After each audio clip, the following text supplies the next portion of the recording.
Good morning, good afternoon, or good evening, my beautiful hot messes. My name is Mistress Lavender, and today I'm reading Rich AF by Vivian 2. I'm on page 196, but before I get started, make sure you like, comment, and subscribe, and don't forget to turn your post notification on. Let's begin. Seriously though, IRAs are accounts specifically intended to stash and grow your money for when you retire.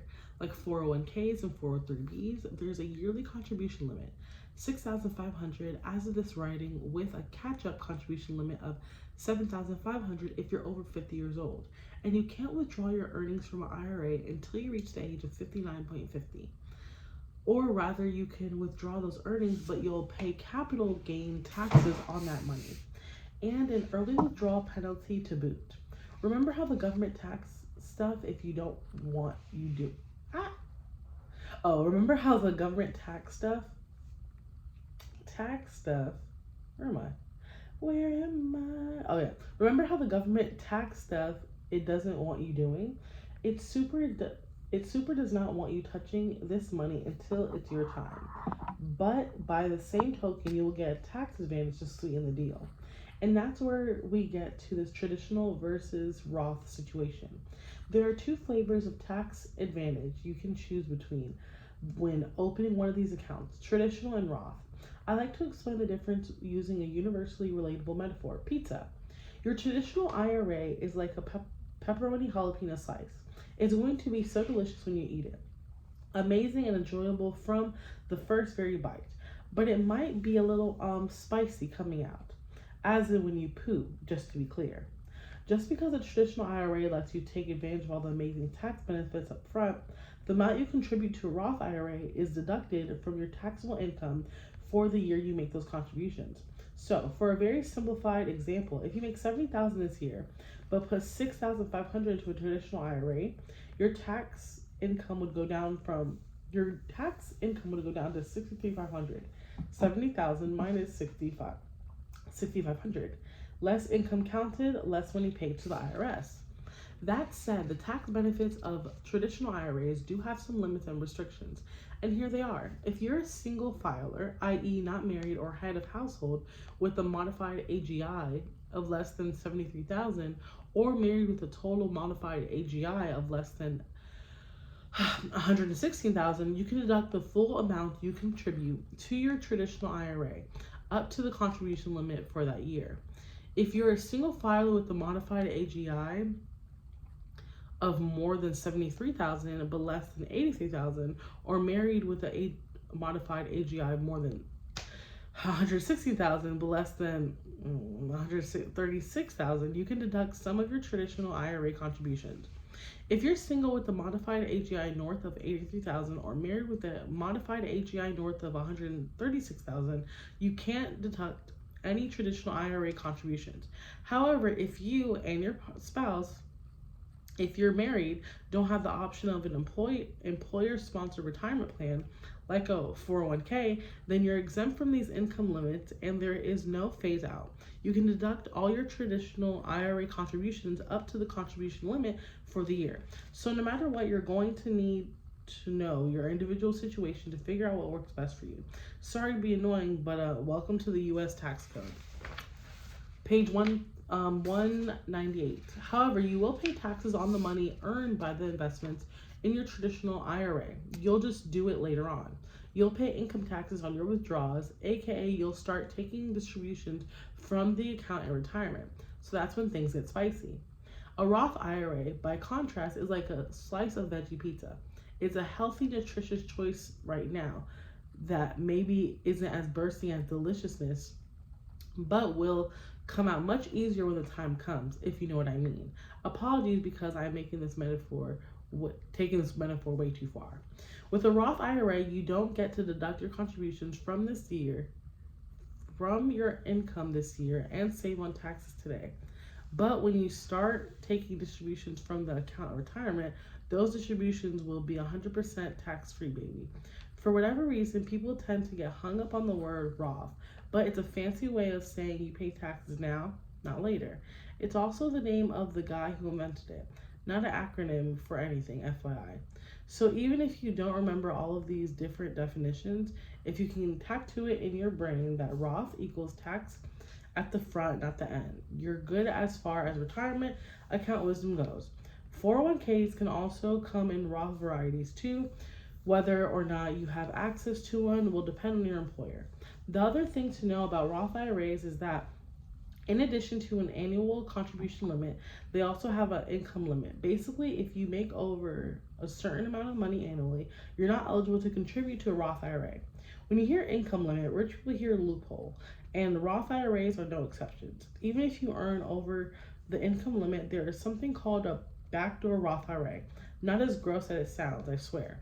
Which is basically just a fancy workaround to get money into the pay no tax later account. It works like this. Every year I contribute post-tax dollars to a traditional IRA. I do not invest this money, but instead, as soon as it hits the traditional Roth IRA, I roll over the funds to my Roth IRA. Since I contributed post-tax instead of pre-tax, I pay no additional taxes.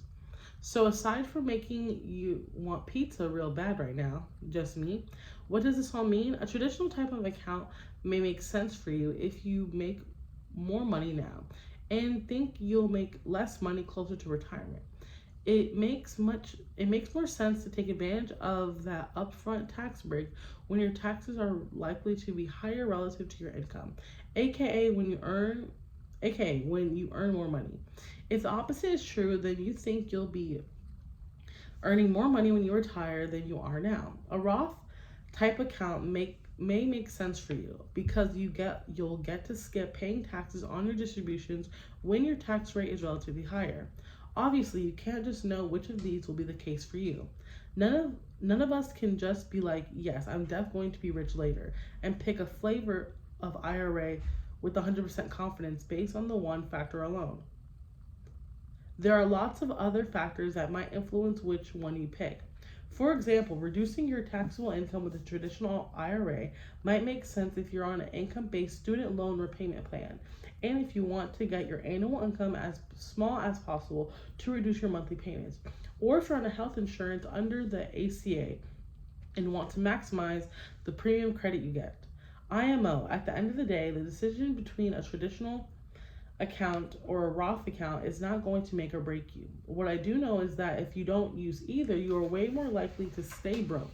So don't sweat it so much that you don't do anything. It's better just pick one and get started. But Viv, I already have a 401k through work. Do I also need an IRA? Great question. The short answer is that you can have both an IRA and a 401k, but there's an order of operations to maximize your take.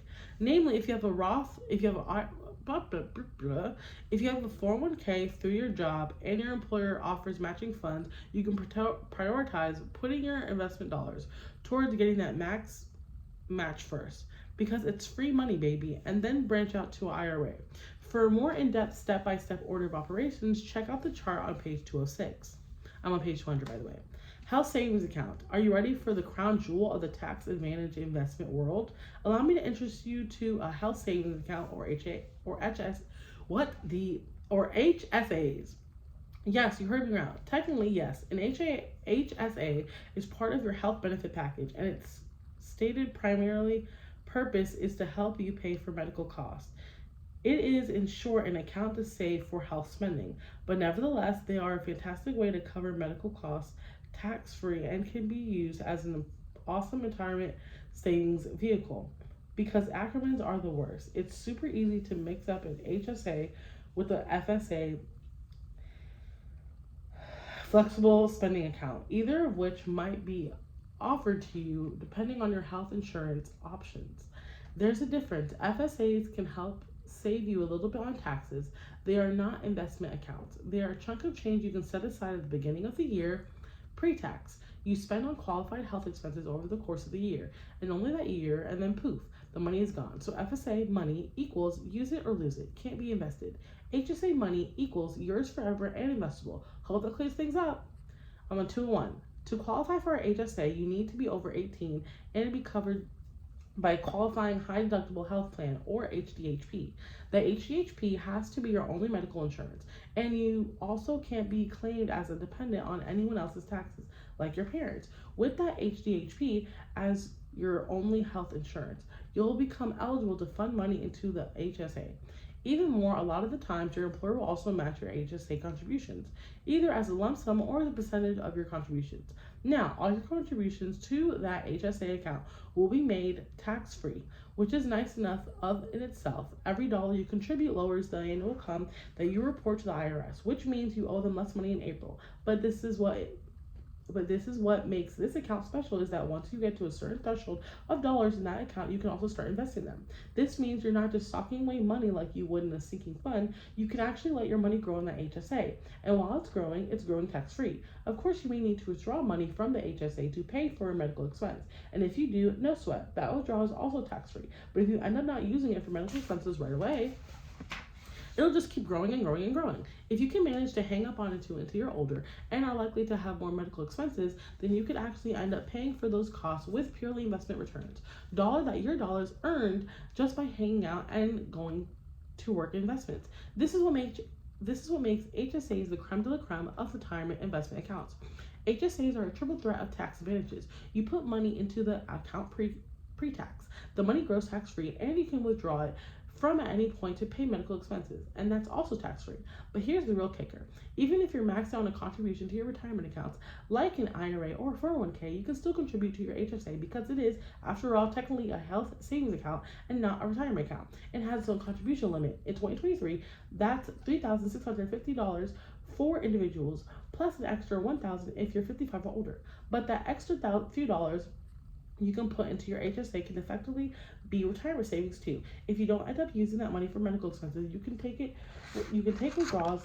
Okay, I'm gonna stop because, yeah, I'm gonna be sure too. This book is good. Obviously, I'm supposed to learn this, but right now I'm just like, so many words, but it's education. It's education. I'm trying to read it every day, and it's obviously helping me grow. So I do appreciate this book and the author that wrote it. So yeah, another great day. I'm glad you stayed with me. Again, my name is Mistress Lavender. I'm reading Rich AF by Vivian 2. Next episode, I will start on page 202. I'm going to start at To Be Clear. Bye. I'll see you next episode.